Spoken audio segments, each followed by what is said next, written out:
vous invite à ouvrir la parole de Dieu dans l'évangile de Luc au chapitre 16. Je vais lire les 15 premiers versets.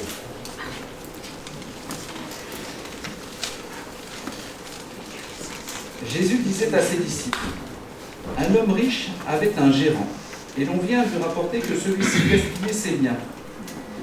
Le maître l'appela et lui dit, « Qu'est-ce que j'apprends à ton sujet ? Présente-moi les comptes de ta gestion, car tu ne pourras plus administrer mes affaires. » Le gérant se dit en lui-même, « Mon maître va me retirer ma charge. Que faire ? Je ne suis pas assez fort pour travailler la terre, et j'aurai honte de mendier. Ah, je sais ce que je vais faire. Et quand j'aurai perdu ma place, des gens me recevront chez eux. » Il fit alors venir, un à un, tous ceux qui devaient quelque chose à son maître. Il dit au premier, « Combien dois-tu à mon maître ? 100 tonneaux d'huile d'olive, lui répondit-il. Le gérant lui dit, « Voici ton compte, vite, assieds-toi et note 50. » Puis il dit à un autre, « Et toi, combien dois-tu ? 100 sacs de blé, répondit-il. Le gérant lui dit, « Voici ton compte, note 80. » Eh bien, le maître félicita le gérant malhonnête d'avoir agi ainsi habilement. En effet, les gens de ce monde sont bien plus habiles dans leur rapport les uns avec les autres que les gens qui appartiennent à la lumière. Et moi je vous dis, faites-vous des amis avec les richesses trompeuses de ce monde, afin qu'au moment où elles n'existeront plus, pour vous, on vous reçoive dans les demeures éternelles. Celui qui est digne de confiance dans les petites choses est aussi digne de confiance dans les grandes. Celui qui est malhonnête dans les petites choses est aussi malhonnête dans les grandes. Si donc vous n'avez pas été digne de confiance dans votre façon d'utiliser les richesses trompeuses de ce monde, qui vous confiera les vraies richesses ? Et si vous n'avez pas été digne de confiance pour gérer ce qui appartient aux autres, qui vous donnera ce qui vous revient ? Aucun serviteur ne peut servir de maître. Ou bien il haïra l'un et aimera l'autre, ou bien il s'attachera à l'un et méprisera l'autre. Vous ne pouvez servir Dieu et l'argent. Les pharisiens, qui aimaient l'argent, entendaient toutes ces paroles et se moquaient de Jésus. Jésus leur dit, « Vous êtes de ceux qui se font passer pour justes aux yeux des êtres humains, mais Dieu connaît votre cœur, car vous êtes des êtres humains, car ce que les êtres humains considèrent comme grand est en horreur aux yeux de Dieu. Amen. » Quel texte.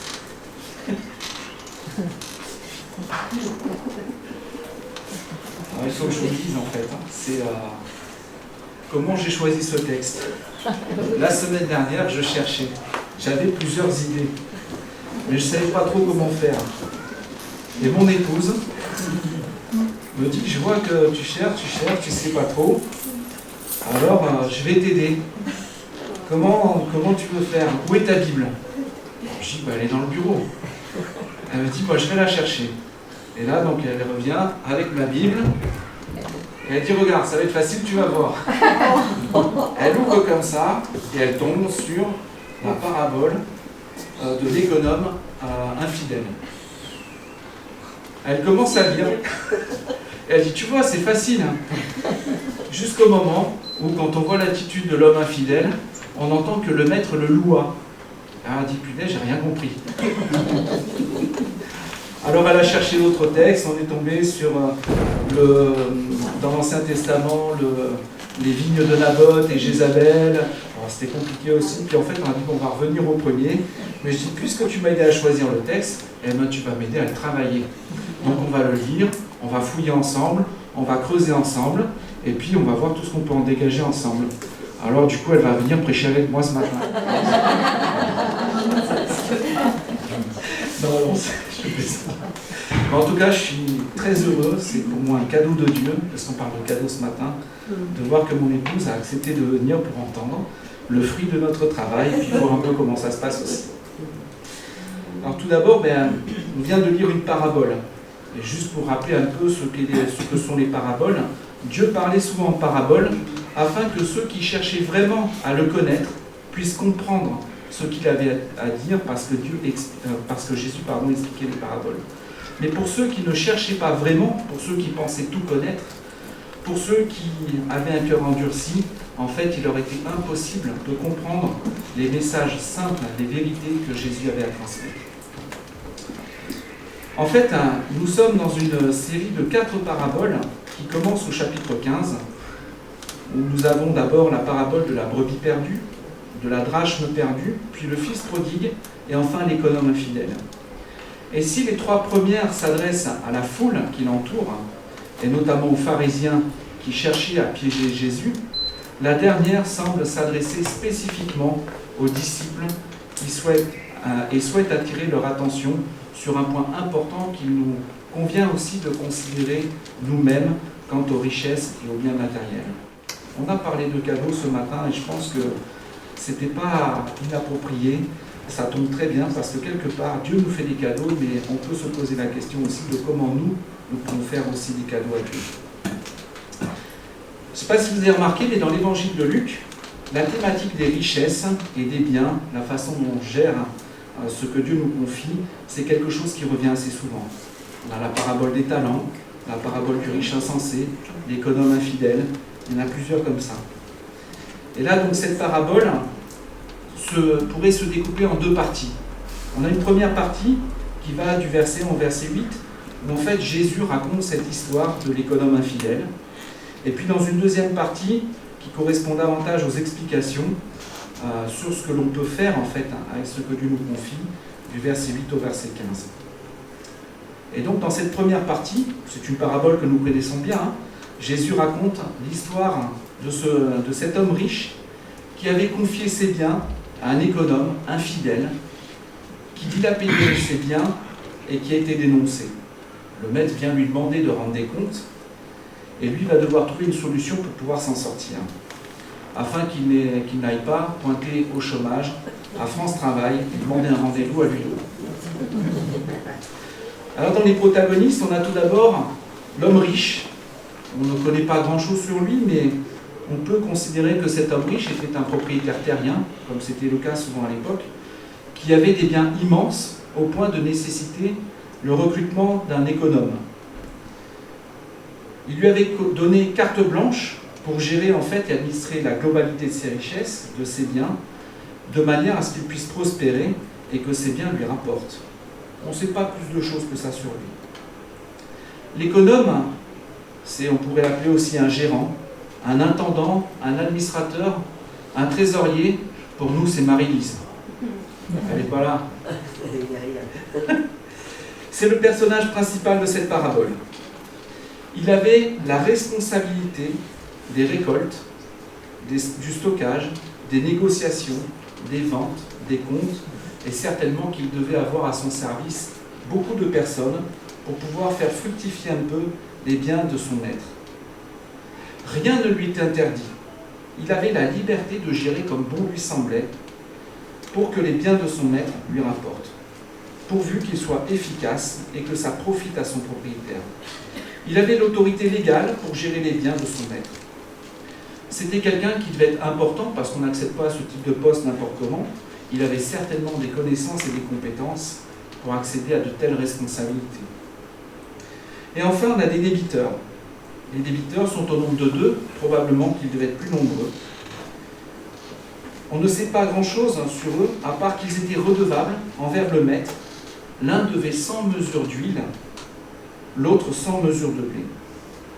Il s'agit certainement peut-être de métayers, de gens qui cultivaient les terres du maître par le biais d'un contrat, un bail, un engagement qu'ils avaient avec lui, un fermage, et en contrepartie, ils devaient certainement lui rendre un impôt sous forme d'une partie des récoltes.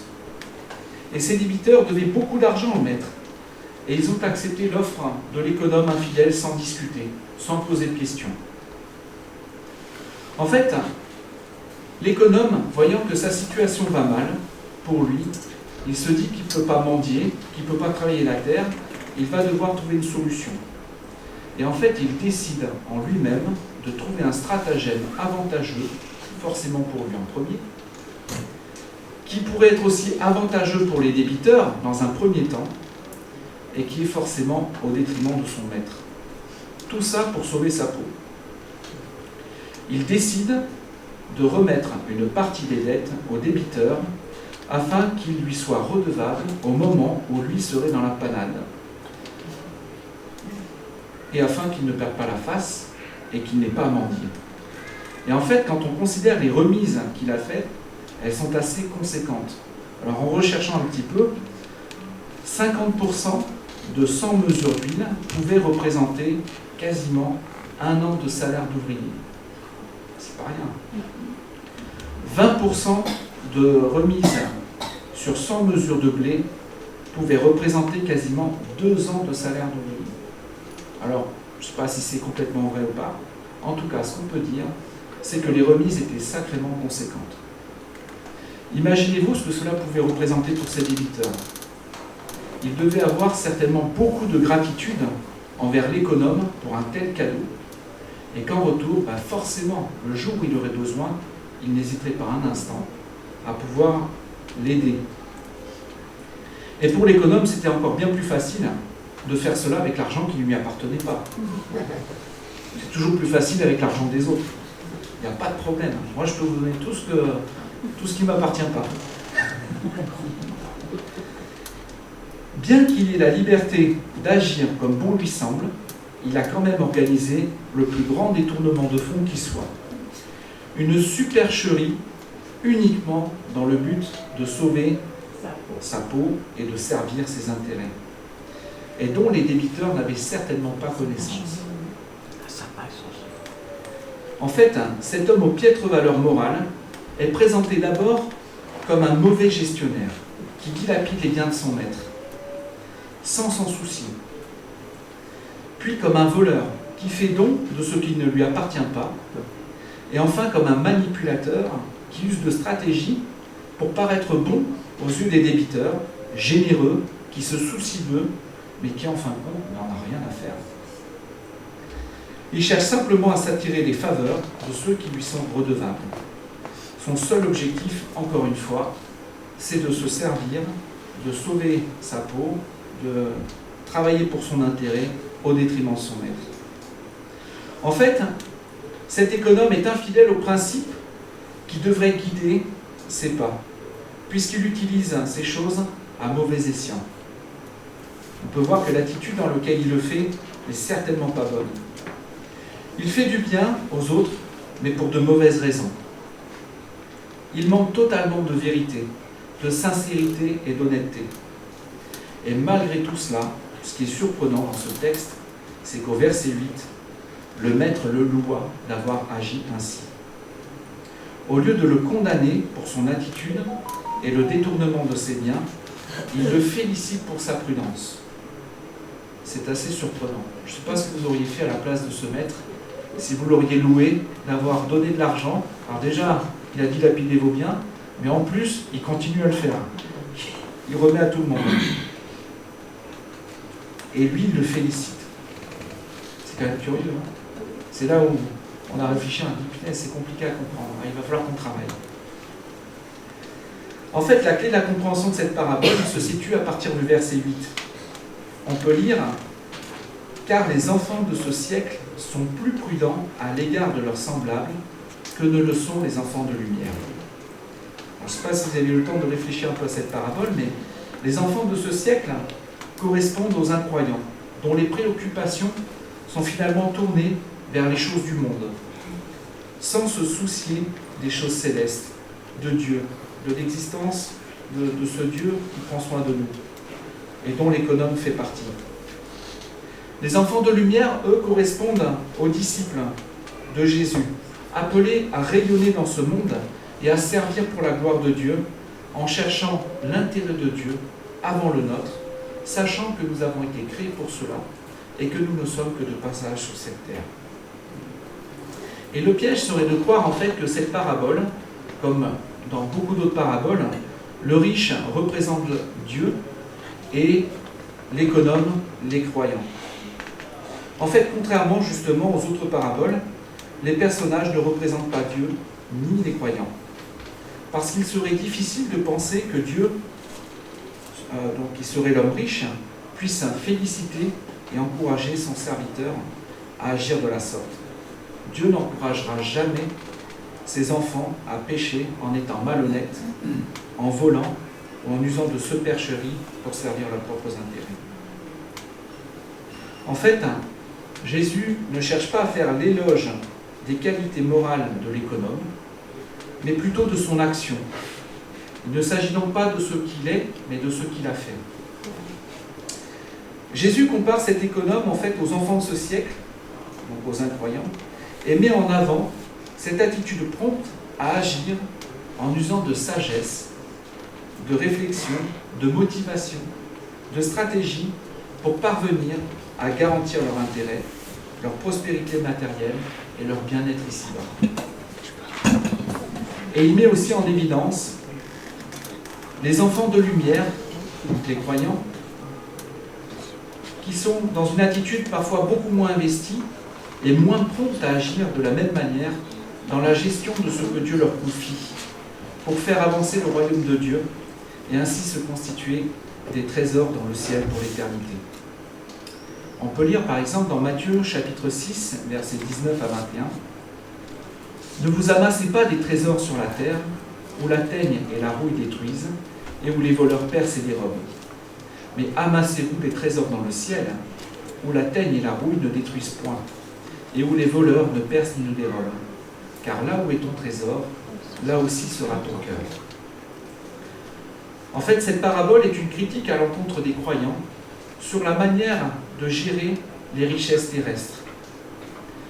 Ces richesses, en fait, elles ne sont pas que de l'argent. On pourrait toujours penser qu'il s'agit de l'argent. Mais en fait, c'est tout ce que Dieu peut nous donner. Ça peut être de l'argent, mais ça peut être aussi des biens que nous avons. Ça peut être aussi tous les dons que Dieu nous donne. Nous avons tous des dons, on le voit dans notre Église. Beaucoup de gens ont beaucoup de capacités, de choses qu'ils peuvent mettre au service des autres. C'est la connaissance aussi que Dieu nous donne. C'est toutes les compétences que nous avons pour pouvoir servir le royaume de Dieu. Et ces richesses, dans cette parabole, sont considérées comme injustes. Elles le sont pour diverses raisons. Quand on parle de richesses injustes,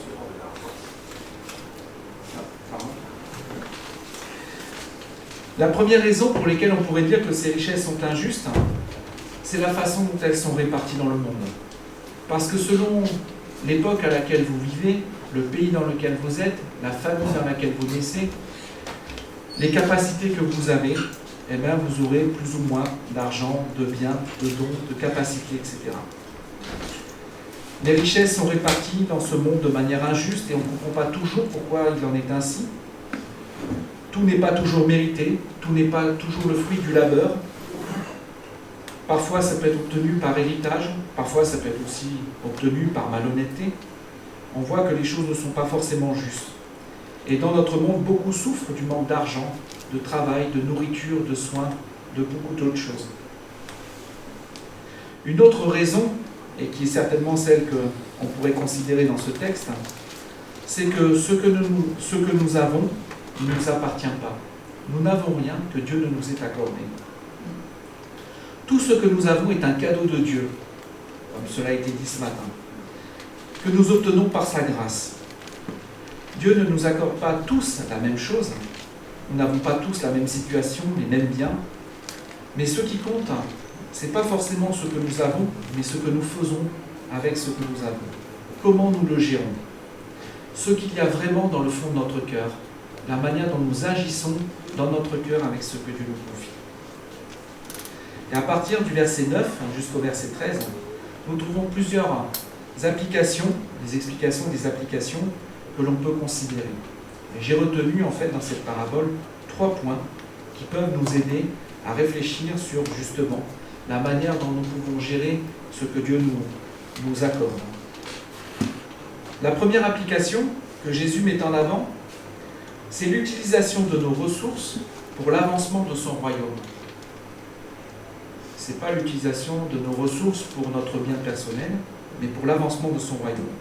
Au verset 9, on peut lire, Jésus dit, « Faites-vous des amis avec les richesses injustes, pour qu'ils vous reçoivent dans les tabernacles éternels, quand elles viendront à vous manquer. » Je l'ai relu plusieurs fois pour comprendre ce que ça voulait dire. Après, j'ai cherché, j'ai creusé, j'ai regardé des commentaires, on a réfléchi ensemble. Et puis en fait, voilà. Autrement dit, cela signifie que l'économe a été astucieux pour se faire des amis avec les richesses de son maître, en accordant des cadeaux à ceux qui devaient beaucoup. Et en contrepartie, lorsqu'il se retrouve sans rien, il va pouvoir taper à leur porte en disant « Venez à mon aide, comme moi je vous ai aidé ». En fait, Jésus ne nous demande pas de ressembler à cet homme dans ses valeurs morales, mais plutôt dans ses actes. Cet homme a su réfléchir et faire preuve de stratégie, d'ingéniosité pour parvenir à ses fins, pour retomber sur ses pattes après avoir mal agi en faisant du bien à ses débiteurs. Et de la même façon, nous sommes appelés à agir ainsi avec ce que Dieu nous accorde, que ce soit des biens, de l'argent, des dons, des talents, pour l'avancement de son royaume. Par exemple, lorsque nous donnons nos offrandes, comme nous l'avons fait tout à l'heure, quand nous soutenons le ministère, quand on voit les dons, par exemple, qui arrivent dans l'Église pour soutenir le ministère de Michael, ou comme notre Église peut le faire pour des ministères, quand on participe à financer des associations comme la MAF, le CEL ou d'autres, lorsque nous soutenons des frères et sœurs qui sont dans le besoin, dans l'Église, sans que personne le sache, ou des personnes que Dieu met sur notre route, comme Greg ou Eric, lorsque nous participons aux travaux de l'Église, par nos dons, par nos compétences, par le temps que nous accordons, nous utilisons les richesses injustes que Dieu nous a accordées pour le service de l'Évangile. Et en agissant ainsi, nous faisons ce pourquoi nous sommes nés, ce pourquoi nous sommes là, et nous honorons notre Dieu. Et c'est ainsi que la Bible nous dit que nous nous constituerons des trésors dans le ciel. Et pour cela, on n'a pas forcément besoin d'être riche, on n'a pas besoin de tout savoir, de tout connaître, on n'a pas besoin d'être hyper compétent. Moi, par exemple, je repense à cette histoire de la pauvre veuve qui vient donner sa pite, et les pharisiens qui donnent beaucoup. En fait, quand on regarde cette pauvre veuve qui a donné sa pite, c'est-à-dire quasiment rien en fait dans l'offrande, elle n'a certainement pas apporté beaucoup, mais le geste qu'elle a fait était hautement symbolique, parce que le cœur qu'elle avait pour pouvoir donner cette modique somme a beaucoup plus été agréable à Dieu que ce que les pharisiens ont pu donner en donnant de leur superflu. Et Jésus le met en avant. Encore une fois, il ne s'agit pas que de notre argent, mais de tout ce que nous avons. Dans l'Ancien Testament, on parle de dîmes, de 10%. Dans l'Évangile, on n'en parle plus. Ce que Dieu nous donne, c'est tout ce que nous avons, tout ce que nous sommes. C'est notre vie. C'est tout ce qu'il nous accorde. Nos biens, nos familles, notre argent, nos compétences. Tout ce que nous avons peut être mis au service de Dieu. Ce n'est pas 10%. C'est plus que ça. C'est ce que Dieu met sur notre cœur. Marie-Lise, hier en conseil, nous a partagé une phrase d'un auteur que j'ai beaucoup appréciée. Je me suis empressé de lui redemander ce matin parce que j'avais oublié la manière dont elle l'avait dit. Et c'est un auteur en fait qui dit « Je ne me demande pas quelle part de mon argent j'offre à Dieu, mais quelle part de l'argent que Dieu me donne, je garde pour moi, je la retiens. » Ça donne à réfléchir. Je ne me demande pas quelle peut être la part... Je ne me demande pas quelle peut être la part d'argent que je peux offrir à Dieu, mais quelle peut être la part d'argent que Dieu me donne que je peux prendre pour moi. Ça donne à réfléchir. On en reparlera.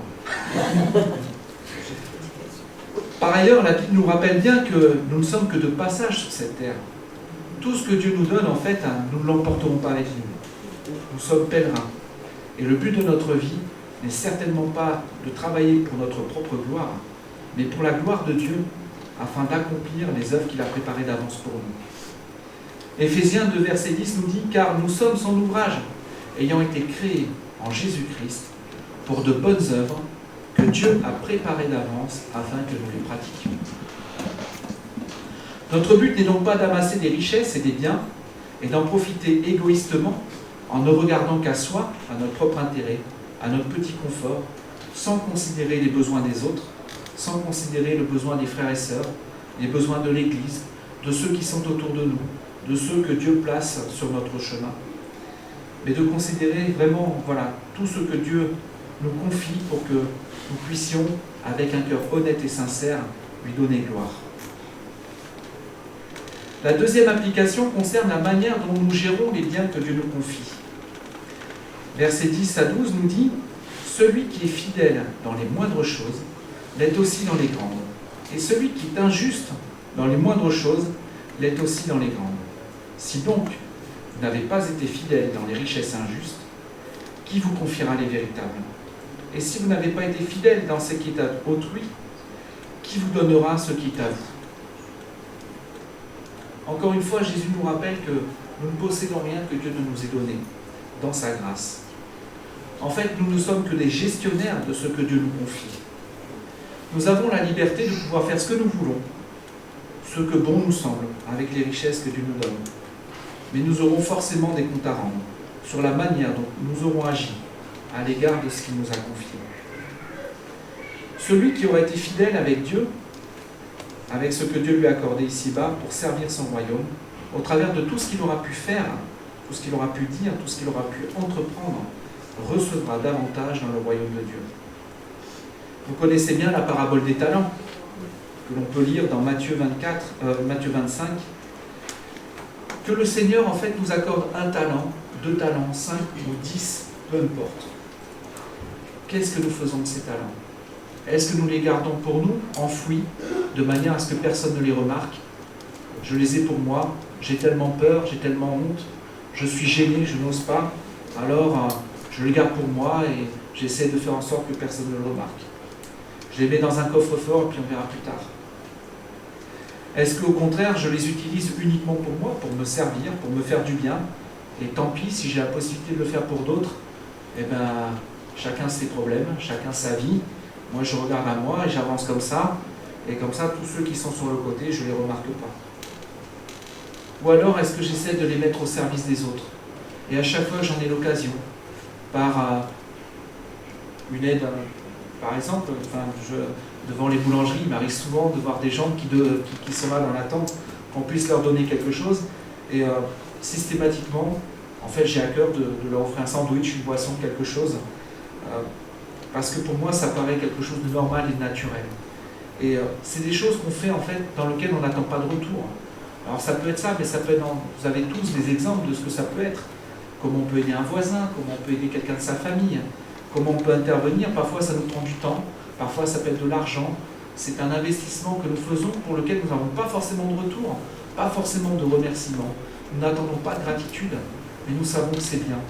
Et quand on l'a fait, on ressent la paix et la joie dans notre cœur d'avoir pu aider, d'avoir pu servir. Et je pense que c'est vraiment ce à quoi nous sommes appelés. Nous avons tous la possibilité d'agir de différentes manières là où Dieu nous a placés, dans nos familles, auprès de notre entourage, dans notre quartier, dans notre église.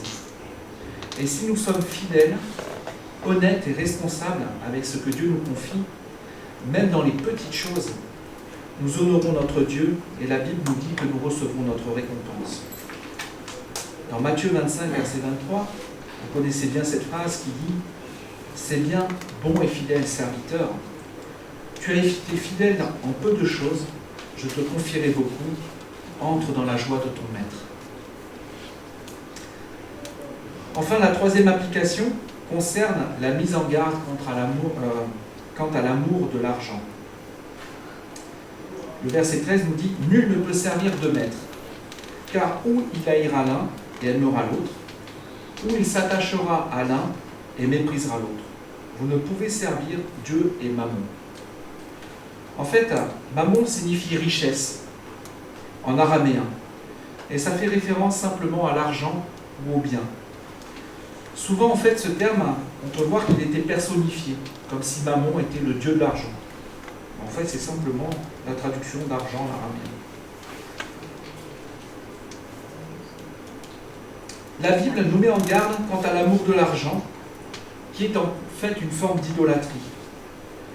Ceux qui placent leur confiance dans l'argent, dans les biens qu'ils peuvent avoir, matériels ou autres, deviennent autosuffisants et considèrent en fait qu'ils n'ont pas forcément besoin de Dieu. Ils placent leur confiance et leur assurance dans ce qu'ils possèdent et se persuadent en fait qu'ils pourvoiront eux-mêmes à leurs propres besoins, leur propre sécurité, leur propre bonheur, et au fond, ils n'ont pas vraiment besoin de Dieu. 1 Timothée, chapitre 6, verset 10 nous dit « Car l'amour de l'argent est une racine de tous les maux, et quelques-uns, en étant possédés, se sont égarés loin de la foi, et se sont jetés eux-mêmes dans bien des tourments. Pour toi, homme de Dieu, fuis ces choses et recherche la justice, la piété, la foi, la charité, la patience et la douceur. Combat le bon combat de la foi, saisis la vie éternelle à laquelle tu as été appelé. » En fait, l'amour de l'argent est contraire à la foi en Dieu.